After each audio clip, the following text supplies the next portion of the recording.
Hello guys, dito naman tayo sa ating Talking Head na vlog, no? Papunta tayo sa city para mag-grocery. Tingnan natin kung ano mangyayari today, no? Kahapon pumunta kami ng beach. Hindi ko siya na-vlog kasi sobrang init. Grabe, sobrang init talaga kasi. Pagpunta namin, sobrang traffic. Pero buti na nung pag-uwi namin, hindi na siya ganun ka-traffic. Parang okay na yung dali ng mga sasakyan. Tapos nag-sunbathing lang sila doon. Tapos mga ligo ko. Ako talagang baka-driver lang. Hindi sabi ko sa'yo na driver lang ako today. Hindi ako lalangoy. Lalangoy, hindi rin naman ako marunong lumangoy. So, wala din. Tambay lang doon. Driver ng isang ito yung typical na pag weekend. Typical weekend ko. Pagkatapos ko maglinis ng bahay, grocery ako at maglinis ng kotse. Pag sobrang dumi ng kotse. Kung hindi ako madumi, magkano ako grocery. Kaya minsan kakain sa labas mag-isa. Lagi naman gano'n, mag-isa na lang lagi. Pero yun, that's life. Taga-bundok tayo, kailangan natin bumaba ng bundok para mag-grocery. Tsaka, wala ka na magagawa dun kung taga-bundok eh. Ang mahalaga ay, hindi. Like last time, hindi ko sasabihin. Nasabi na yun, alam niyo yan. Ang ano lang, mahalaga lang mag-grocery tayo today. Pakita ko lang, pasilip ko lang konti yung ano ko today. Typical na ano ko, na weekend. Alam mo yun, yung parang masyado ako na busy din eh, nung ito mga araw. Kaya, yun. Tingnan natin kung makapakita ko, magkakalakas ako ng loob mag-vlog sa loob ng ng grocery kasi hindi pa ako nakakapag-vlog sa gitna ng mga tao. Ano lang. So yun na, sa hiking lang tapos never ako never ako nag-vlog na may mga tao kasi parang nakakatakot. Hindi naman sa nakakatakot, parang nakaka-insecure ba ang tawag? Basta, siya. Nakakatakot pa tawag. Ang hirap din na mag-vlog ka ng ganito. Hindi ka inspired. Mga time kasi nakakain ka ng work, ng sistema, alam mo yun. Gusto mo na magpahinga. Wala ka ma-share. Gusto mo ma-recover yung energy mo. So yung huwag mo masyadong isipin yung trabaho. Nakaka-stress ka yung trabaho, lalo na pag-isa ka lang. Independent ka, di ba? Weekends mo, yan mo lang, kahit iyan mo na lang. Ipapahinga mo na lang. Yun yung importante sa mga independent na mga mag-isa sa buhay, mga taong isa lang, walang jowa, walang ano. Alam mo yun, nagagasya naman ako, di ba? Alam niyo na yan, sa mga katulad kong single dyan. Alam niyo yun. Sobrang alam niyo yun. Alam natin yun. Di ba? Pag mag-isa ka lang din, nakakatamad din yung yung magluto ba. Buti ako sa work, may canteen. So hindi na ako magluluto, iinitin ko na lang. Yun yung sumasalba sa akin. Pero kung magluluto ka pa, parang yun nakakatamad. Tapos ilang beses mo siya kakainin. Lalo na pag marami nagawa mo. Dito, ngayon naman eh. Malayo ako sa city. Walang mga services na katulad ng delivery, gano'n.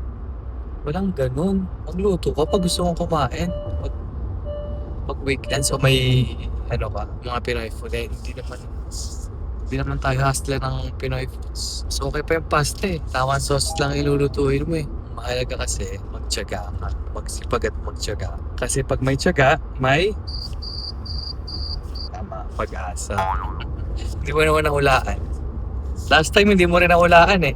Ay, hindi ko pa rin nahulaan. Ano ba yan? Pero yung grocery store na anuhan ko, mga lang yan. Mga 15 o 20 minutes lang na drive galing sa bahay. Siya eh, 20 kilometers ata. Hindi ko maalala. Eksaktong kilometro layo. Tsaka pag weekends, ilan lang ang binibili natin. Binibili ko lang yung mga salad, mga ganun. Yung mga madadali lang luto.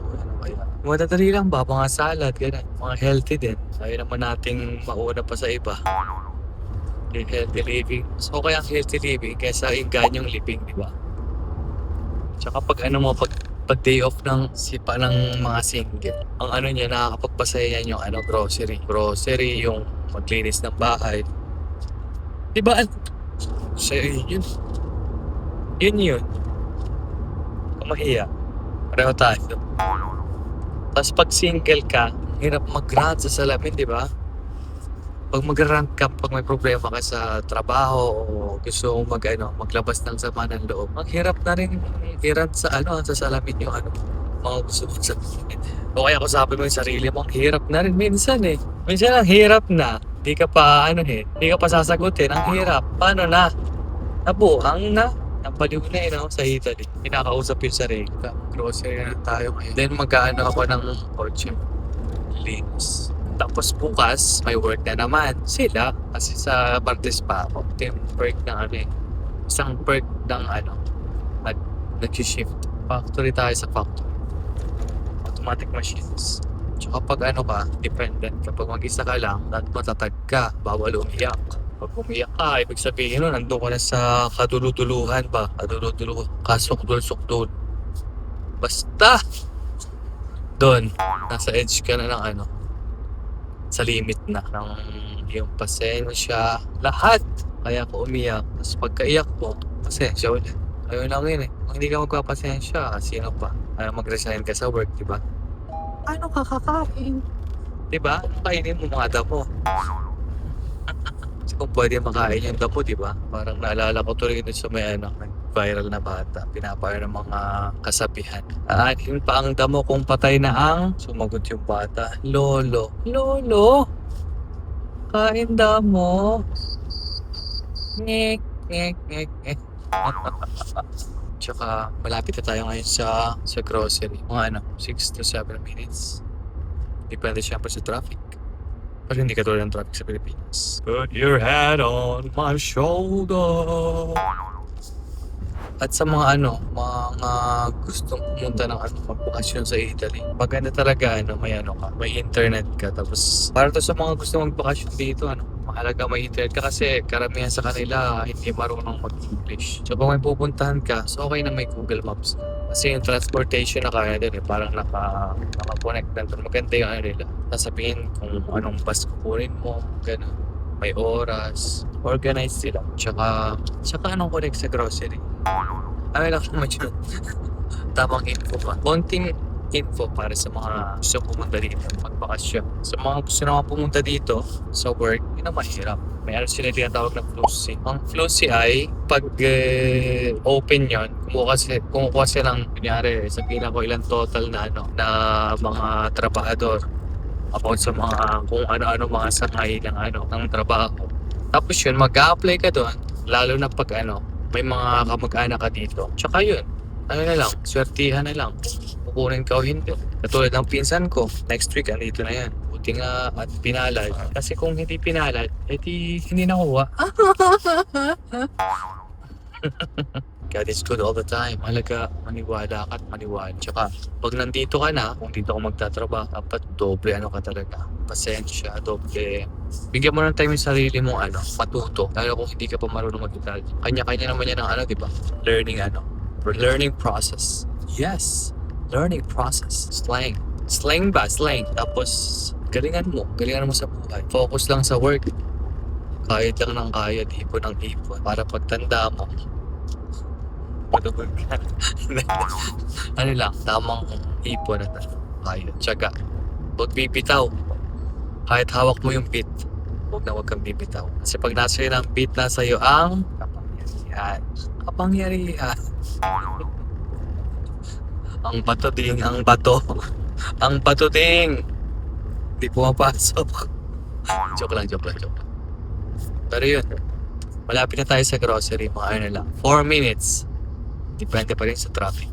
At maganda sana mamuhay din sa Pilipinas, kaso balang araw, magiging okay din ang lahat. New generation siguro yung pag-asa. 2 minutes sa grocery na tayo. Pakita ko sa inyo yung grocery map. Tsaka, tingnan ko makakapag-vlog ako sa grocery.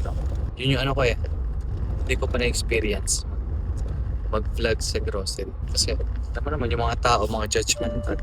Hindi pa lang kung sasabihin nila. Diba? Hirap na. Judgmental kayo. Kaya kung gagaya, joke lang. Kaya gagaya sa ibang tao, judgmental. Here we go. Parking tayo. Konti lang naman yung ano ko dito eh. May listahan ako. So, ay sarado na yung bibilhan ko ng dalawang bagay. Pero okay lang. Doon tayo sa pagkain. Yun guys, mamaya na lang.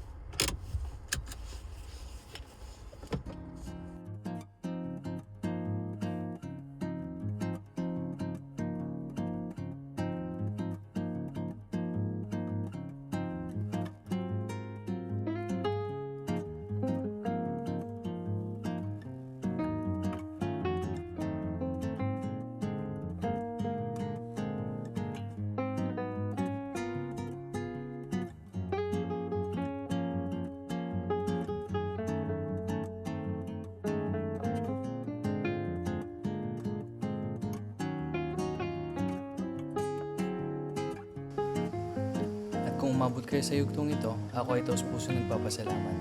Hanggang sa susunod na video, huwag kakalimutan mag-like at subscribe. Kung may gusto kayo dugtong o i-comment, huwag mahiyang gawin ito at willing naman ako sumagot. Salamat muli. Ito ang inyong Kuya Jeff. Bye-bye!